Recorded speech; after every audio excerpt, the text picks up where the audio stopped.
Hello everyone, मैं हूं advocate Rahul Mishra और आज की वीडियो में हम लोग ये समझने की कोशिश करेंगे कि अगर आप 156(3) में एफआईआर लिखाना चाहते हैं तो कोर्ट आपसे कौन कौन से 3 महत्वपूर्ण प्रश्नों को पूछेगी, जिसके बाद ही आपकी एफआईआर दर्ज होगी कोर्ट के माध्यम से। जी हाँ, लेकिन उससे पहले मैं आप लोगों से रिक्वेस्ट करूंगा कि अगर आप लोग चैनल पर नए हैं या पहली बार आ रहे हैं, अभी तक आप लोगों ने सब्सक्राइब नहीं किया तो प्लीज़ सब्सक्राइब करना और कम से कम एक मित्र में अपना वीडियो जो है मेरा आप वो शेयर जरूर करिएगा। साथ ही साथ अगर आप मुझसे पर्सनली मिलना चाहते हैं लखनऊ या दिल्ली में तो अपॉइंटमेंट बुक करा के आप मुझसे मिल सकते हैं। नंबर आपको डिस्क्रिप्शन में मिल जाएगा। किसी भी मैटर पर आप पर्सनली मुझसे बात कर सकते हैं। डिस्क्रिप्शन में मेरा नंबर है, लेकिन अपॉइंटमेंट शेड्यूल कराए बिना बात नहीं हो पाएगी। देखिए दोस्तों, जब भी आप एफआईआर कराने के लिए पुलिस स्टेशन जाते हैं, पुलिस वाले आपकी एफआईआर रजिस्टर नहीं करते हैं, कोई कुछ सुनता नहीं है। उस कंडीशन में आप सोचते हैं ठीक है कोई बात नहीं, एफआईआर यहाँ नहीं रजिस्टर हो रही है, हम कोर्ट से 156(3) में करा लेंगे। लेकिन कोर्ट में भी 156(3) में एफआईआर करा पाना इतना ईजी नहीं होता है। जज साहब आपसे कुछ प्रश्न पूछते हैं, उन प्रश्नों का उत्तर आपको देना होता है और उन प्रश्नों का उत्तर देने के बाद अगर वो सेटिस्फाइड रहते हैं, सेटिस्फैक्शन उनको लगता है कि हाँ ये एफआईआर दर्ज करने लायक है, तो ही एफआईआर दर्ज होती है 156(3) में। अदरवाइज आपकी जो एफआईआर होती है वो एज अ कंप्लेंट ले ली जाती है। ठीक है, देखिए दोस्तों, सबसे पहला प्रश्न आपसे क्या जज साहब पूछेंगे कि जो आपने शिकायत दर्ज कराई थी पुलिस स्टेशन में, जो शिकायत आप करने गए थे, क्या वो कॉग्निजिबल ऑफेंस है? देखिए सीआरपीसी में हमारे 90% ऑफेंसेस जो भी है कॉग्निजिबल ऑफेंस बताए गए। कॉग्निजिबल ऑफेंस यानी कि संज्ञेय अपराध, जिस पर तुरंत ही प्राइमा फेसाई पुलिस को एफआईआर दर्ज करनी होती है, लेकिन पुलिस ने उस पर एफआईआर दर्ज नहीं करी है। अब आपको ये साबित करना होगा जो कुछ भी आप बताने गए थे पुलिस स्टेशन में, जो भी आपने तहरीर दी है वो कॉग्निजिबल ऑफेंस की है।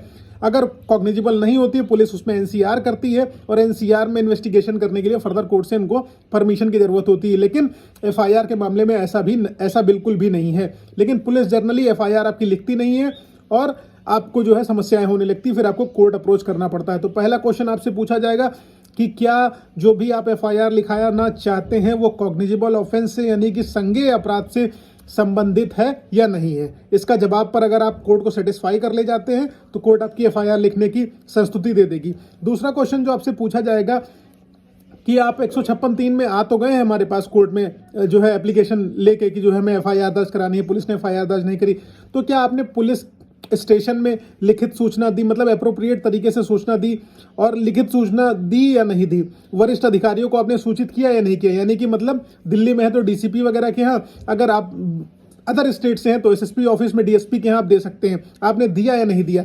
जनरली आपको रिसीविंग नहीं मिलती, इसलिए मेरा आप लोगों को सजेशन यही होता है कि आप जो भी कंप्लेंट दे रहे हैं उसकी एक रिटर्न फॉर्म में जो है बाय पोस्ट उनको भेज दीजिए, जिससे आपके पास एक ट्रैकिंग आईडी आ जाए और आप कोर्ट को बता सको कि हमने यहाँ पर कंप्लेंट भेज रखी है, कोई भी इस पर एक्शन नहीं हुआ है।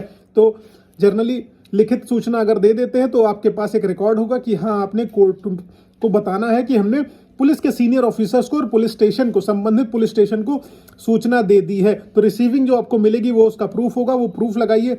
इन दोनों चीजों से जब आप कोर्ट को संतुष्ट कर ले गए तो इसमें कोर्ट क्या करेगी? एटीआर मंगाएगी, यानी कि action taken report police station से मंगाएगी कि इस बंदे ने जो सूचना दी थी उस पर क्या कार्रवाई करी गई है। तो जनरली पुलिस का रिप्लाई इस पर यह होता है कि देखिए ये सिविल नेचर का मुकदमा है, इस पर प्राइमा फेसाई पहली बार में एफआईआर नहीं बनती है, इसीलिए हमने एफआईआर नहीं दर्ज करी। तो यहाँ पर आपको पहले ही मैं बता चुका हूँ, पुलिस को की जगह पर कोर्ट को संतुष्ट कर देना है कि कॉग्निजिबल ऑफेंस है, यहाँ पर एफआईआर बनती है। अब आखिरकार आप साबित कैसे करेंगे कि ये जो है कॉग्निजिबल ऑफेंस है? अब जैसे मान लीजिए आपके यहाँ चोरी हो गई है, ठीक है, मारपीट हो गई है और जिस बंदे ने उस वेपन से मारा है वो आपके हाथ में नहीं है, जो है सुरक्षित निकलवा पाना, उससे उस सबूत को कलेक्ट करा पाना, क्योंकि यहाँ पर साबित करना होगा कि जो है आखिरकार इसमें पुलिस इन्वेस्टिगेशन की जरूरत क्यों है। तीसरे पॉइंट में जो है कि पुलिस इन्वेस्टिगेशन की जरूरत क्यों है आपके मैटर को लेके, तो आपको साबित ये करना होगा कि जो भी वेपन है, जो भी आप डॉक्यूमेंट की बात कर रहे हो, वो किसी संस्था के पास है या किसी व्यक्ति विशेष के पास है जो अपराधिक प्रवृत्ति का है। पुलिस के सहयोग के बिना आप उसको नहीं निकाल पाएंगे। जब आप ये साबित कर ले जाएंगे तो आपकी एफआईआर वहां पर दर्ज हो जाएगी। 156(3) के तहत कोर्ट जो है आपकी एफआईआर दर्ज कर देगा। लेकिन अगर आप साबित करने में फेल रहे तो वो एक प्राइवेट कंप्लेंट के तौर पर सेक्शन 200 सीआरपीसी में आपकी प्राइवेट कंप्लेंट हो जाएगी। कंप्लेंट के आधार पर फर्दर प्रोसीडिंग, फर्दर कार्रवाई होगी। तो इस तरीके से अगर 156(3) में कोर्ट को मुकदमा आपको लिखवाना है, कोर्ट में जाकर अपनी एफआईआर लिखानी है, तो ये तीनों पॉइंट आप बहुत ही महत्वपूर्ण तरीके से ध्यान में रख लीजिए। पहला कि कॉग्निजिबल ऑफेंस होना चाहिए। दूसरा कि आप पुलिस अधिकारियों को, वरिष्ठ पुलिस अधिकारियों को सूचना दे चुके हों, आपको ये कोर्ट बताना होगा। और तीसरा आपको ये साबित करना होगा कि आखिरकार कोर्ट को ये बताना होगा आपको कि आपके मैटर में पुलिस इन्वेस्टिगेशन की जरूरत क्यों है। ये सारी चीजें अगर आप साबित कर ले गए तो आप अपना मुकदमा लिखा पाएंगे 156(3) में। आई होप ये सारी चीजें क्लियर है तो प्लीज लाइक से सब्सक्राइब करना।